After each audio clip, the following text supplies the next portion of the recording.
Bismillahirrahmanirrahim. In the name of Allah, the most beneficent and the most merciful. Assalamu alaikum wa rahmatullahi wa barakatuhu. Hope all of you are good. Today is our 25th lecture of mathematics, and we will start chapter number 2 of your new book, Real and Complex Numbers. Um, in this chapter, we will do 4 exercises 2.1, 2, 3, and 4. Although this chapter has 6, but first 4 exercises are included in ninth junior, and the remaining we will learn in class 9th senior, inshallah. Set of real number.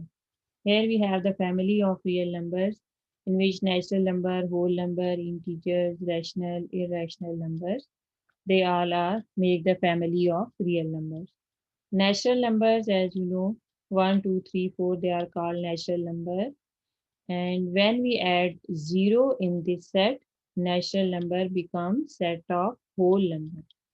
And set of whole number always start from 0. 0, 1, 2, 3, and so on.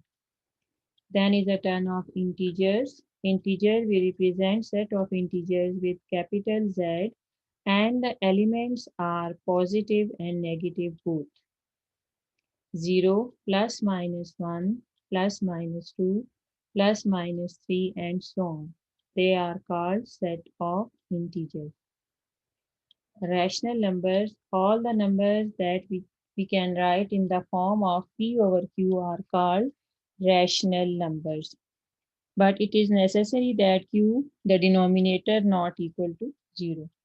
Because if denominator 0, what happens? The number will become undefined. We cannot simplify it. The next is irrational number. Irrational numbers are those numbers in which we cannot find the perfect square root, like under root 2, under root 3, under root 5, pi, and e. These are all irrational numbers. When we take the union of rational and irrational number, they make the set of real numbers. And the intersection of these two sets, rational and irrational, is null, because no element is common in between these two sets. You should remember this for the objective also. Now you see the smallest one is natural number, then whole number, then set of integers, and then set of rational number, and at the end set of real number. Set of real number is the biggest set in all the sets under consideration or under the real number, and natural number is the smallest one. You see easily that N is a subset of W, and W is a subset of Z, and Z is a subset of rational, and rational is a subset of real number. Let's come to the exercise. In the exercise, terminating and non-terminating numbers are given, that which fractions are terminating and which fractions are non-terminating.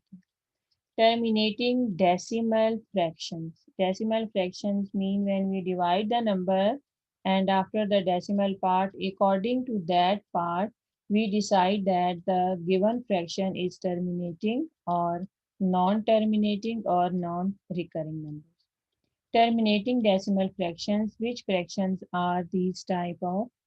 The number when you divide and you got the finite answer after the decimal part, that numbers are called terminating decimal fraction, like 3 over 8.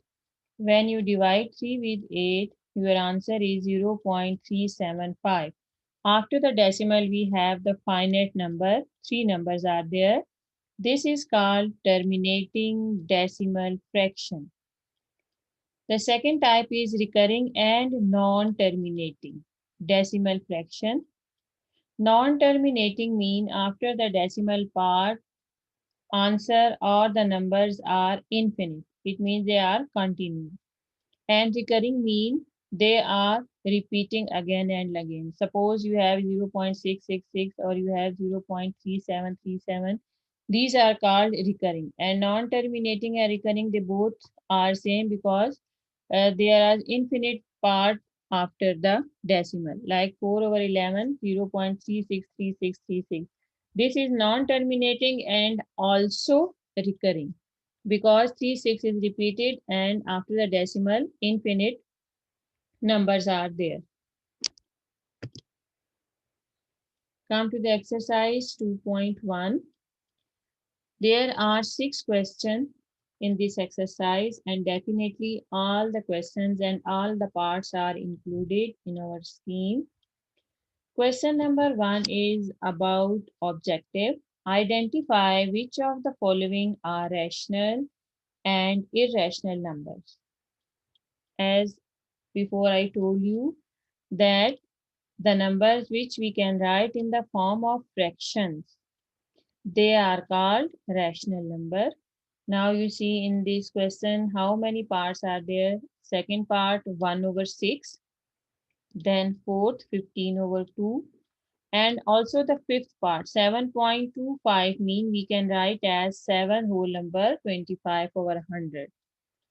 These are all rational numbers. Now come to the irrationals under root 3 because we cannot find the perfect square of the perfect square of 3. Same pi is an irrational number and under root 29. They are irrational numbers. Question number 2. 6 parts are there and all the numbers are in the fraction form. Convert the following fractions into decimal fraction. You will divide them in your neat work because this is a part of your question. This is a part of the solution. 17 over 25, when we divide 17 with 25, after the decimal we have the finite number which is 0.68. This is called the terminating decimal fraction because after the decimal we have two numbers and they are finite. Finite means the number which we can count. So this is terminating decimal fraction. You will do also the division in the neat work. This is not your rough work. Yes, second part is 19 upon 4. When we divide 19 with 4, again 4.75. And after the decimal, we have two numbers which are finite. So this is again the terminating decimal fraction because after the decimal, 75 two numbers are there. So this is terminating decimal fraction. Come to the third part, 57 over 8. After dividing it, 7.125. And 125 is which number? Finite number. It means again this is terminating decimal fraction. Fourth part is 205 over 18. And here the division is after the decimal we have infinite part because 160 is left. When we divide it again 160 become, so we cannot complete remainder didn't come 0. It means that this is non-terminating decimal fraction because after the decimal 0.388 and so on the number are continuous. Fifth part is 5 over 8.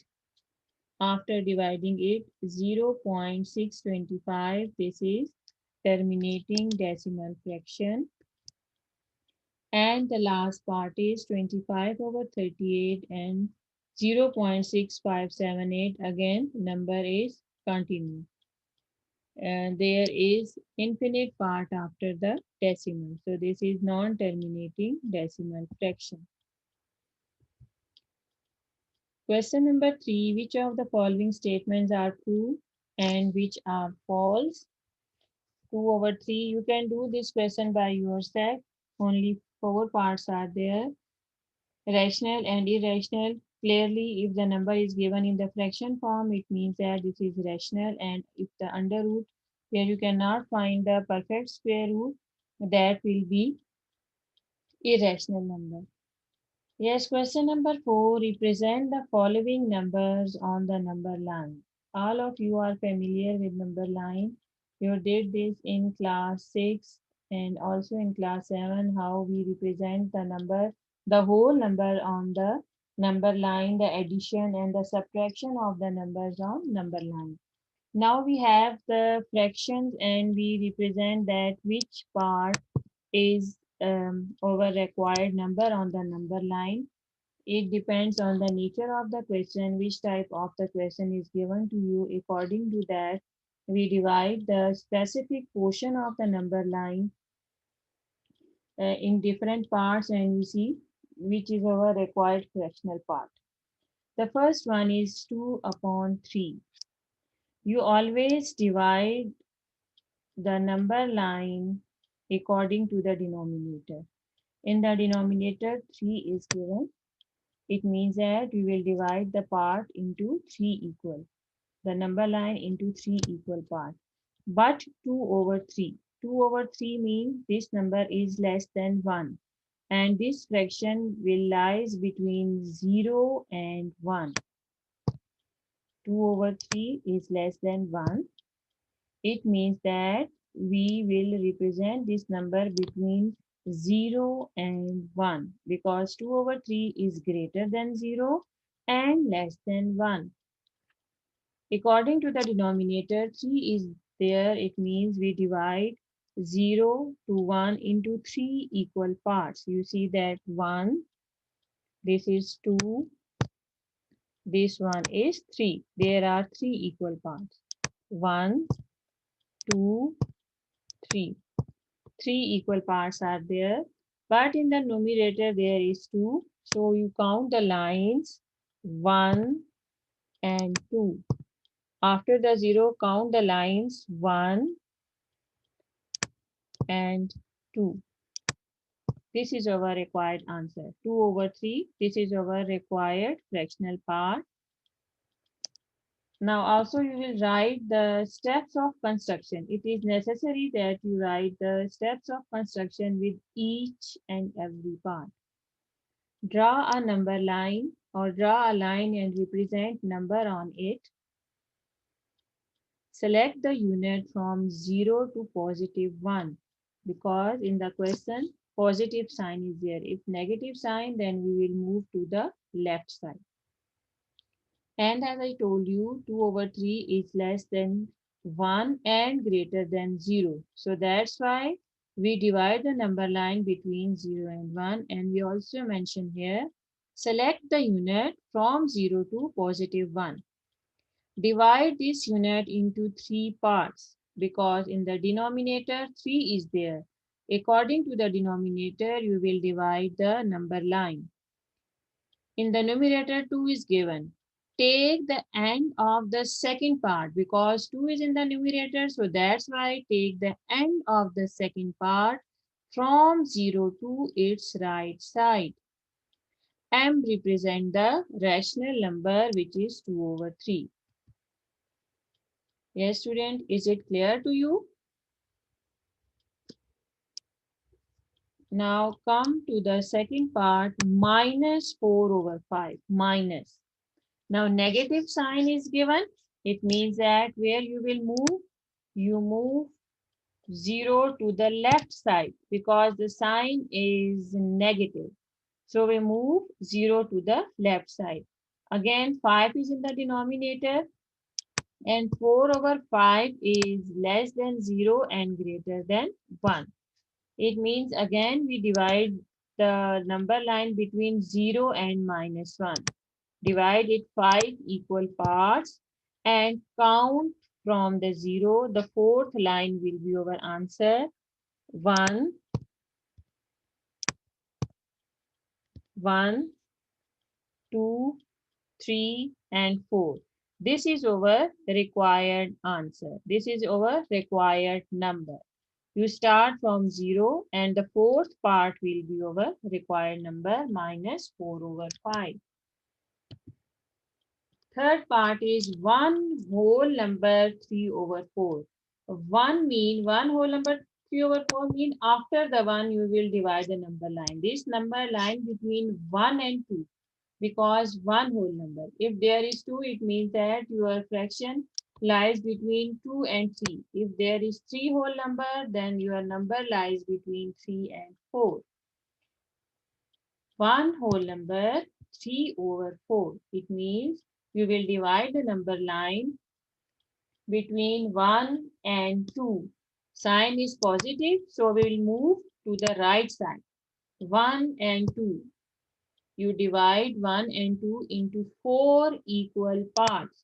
In the denominator, 4 is given, so you divide it into 4 equal parts.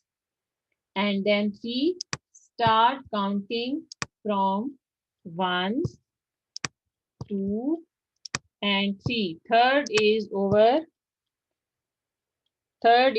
required answer. Third line is over required fraction. 1, 2, 3. This is over required fraction. One whole number, 3 over 4. Fourth part is minus 2 whole number, 5 over 8. Minus 2 whole number, 5 over 8. Now minus 2, what does it mean? It means you will go 0 to the left side.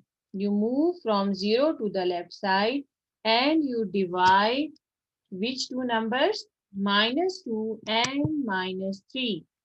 We divide minus 2 and minus 3 into 8 equal parts. In the denominator, 8 is given. So we divide it into 8 equal parts. Count from minus 2 to minus 3. The fifth part will be over required number. The fifth line will be over required number, which is minus 2 whole number, 5 over. The fifth part you count from 1, 2, 3, 4, 5. This is our required number m minus 2 whole number 5 over 8. You see the red line is your required answer. I mentioned here. Okay. Same, the fifth part is 2 whole number 3 over 4 and the last part.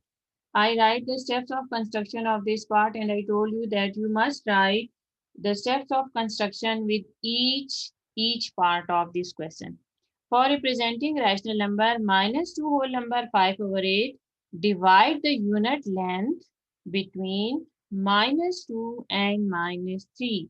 Because minus 2 is a whole number, it means that this number lies between minus 2 and minus 3. So that's why we divide minus 2 and minus 3 into 8 equal parts. Take the end of the fifth part from minus 2 as we count the lines, and from the fifth part we mention that this is our required number.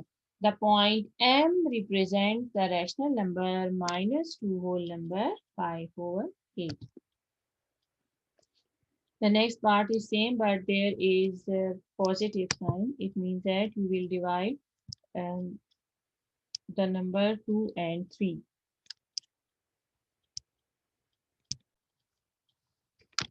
Next part is 2 whole number 3 over 4. We divide 2 and 3 into 4 equal parts. After counting the line, the third line will be our required answer 2 whole number 3 over 4. The last part is under root 5. Under root 5 means you will solve this by using Pythagoras theorem. Do you remember Pythagoras theorem? We done this in the previous class, chapter 9. In the previous term, midterm, chapter 9 is about Pythagoras theorem, where hypotenuse square is equal to base square plus perpendicular square. So according by using that and according to the Pythagoras theorem, we will draw under root 5. First, I tell you the steps of construction and then we draw it. Draw a number line and represent number on it by drawing an arc of 2 centimeter with center at O. OB is equal to under root 5. We get points representing this on number line. By forming a right angle triangle, definitely we use Pythagoras theorem in right angle triangle. and right angle triangle in which one angle is of 90 degree, with side containing right angle, length of 2 centimeter and 1 centimeter. By Pythagoras theorem, base is 2 and perpendicular will be 1. 4 plus 1 is under root 5. According to under root 5, we take 2 centimeter base and 1 is perpendicular. You also can take 1 centimeter base and then 2 will be your side of perpendicular. Open your compass 2 centimeter. Put your compass on point 0. Put your compass on point 0 and draw an arc here. You see clearly? Yes, this is this is the arc and this is our required under root 5. When you draw the perpendicular from O to B, 2 to B, this will be 1 centimeter. You can measure with scale. This will be 1 centimeter. And when we join B and O, this length, the hypotenuse will be under root 5 centimeter.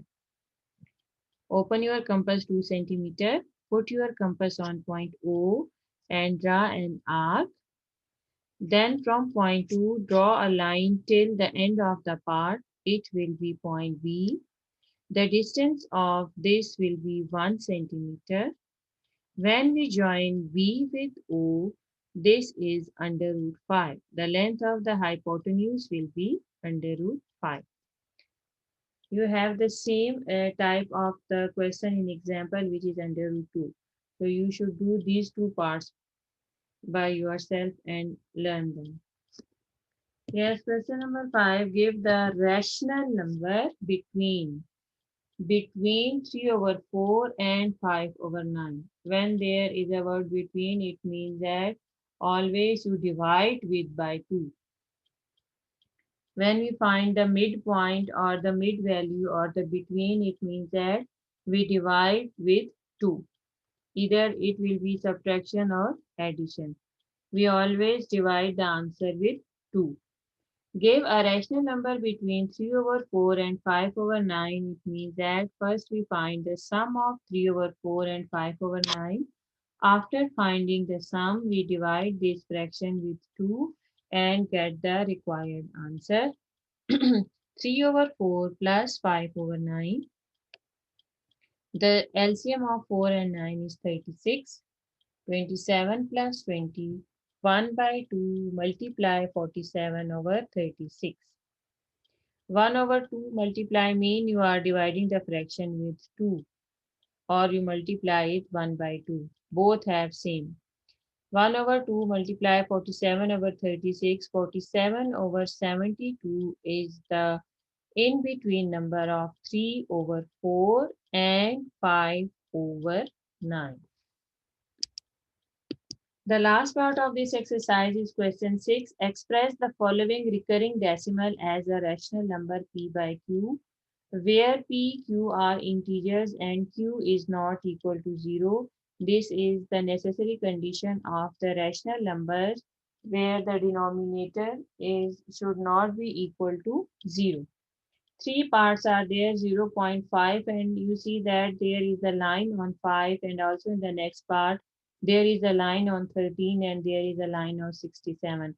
It means that the lining number we are repeated in the division 0.555. They are a recurring decimal fraction. Recurring means the repetition of the numbers. 0.5, it means 0.555. There are infinite numbers after the decimal, but the same number, which is 5. In the question, only one number they mention after the decimal. It means we multiply both sides with 10. Multiply both sides with 10. When you multiply x with 10, 10x. And when you multiply 10 with 0.555, it will be 5.55 and so on. You have two equations here, x is equal to 0.55 and so on. And equation 2 is 10x is equal to 5.555 and so on. We subtract these two. First equation from the second equation. First equation from the second equation. It means that the negative sign will be the smallest number. 10x minus x is equal to 5.55 so on minus 0.55 and so on. Subtract them. 9x is equal to 5 and x will equal to 5 over 9. When you divide 5 over 9, the answer will be same 0.555. The answer will be same. By mistake, I write here 3. This is 0.55. Because 5 over 9, when we divide 5 with 9, the answer will be same that is given in the question. It will be 0.5 and 0.555 will be in the decimal form. 0.555 and also this will be recurring and non-terminating. Come to the second part, 0.13. There is a line on 13, not on only on 3. If there is a line only on 3, it means that 3 will be repeated, 1 will be only at once. Now 13 is there, so 0.131313 and so on. Two numbers after the decimal, it means that we multiply this with 100. 100x, first we suppose that let x is equal to 0.13. Then we multiply both sides with 100. 100x is equal to 100 multiply 0.1313 and so on. 13.1313 and so on. Again subtract 1 from 2. 1 from 2. 100x minus x is equal to 13.1313 and so on minus 0.1313 and so on. After subtracting them, 99x is equal to 13. 13 over 99 is our required fraction. And also for the checking of your answer, you can divide 13 with 99. The answer will be same 0.1313 and so on. Same is part 3, 0.67, 67, 67, 67 and so on. We multiply both sides with 100 and again we subtract equation 1 from 2, equation 1 from equation 2. 100x minus x is equal to 67.6767 so on minus 0.6767. 99x is equal to this and required fraction become x is equal to 67 over 99. Okay students, here we finished 2.1.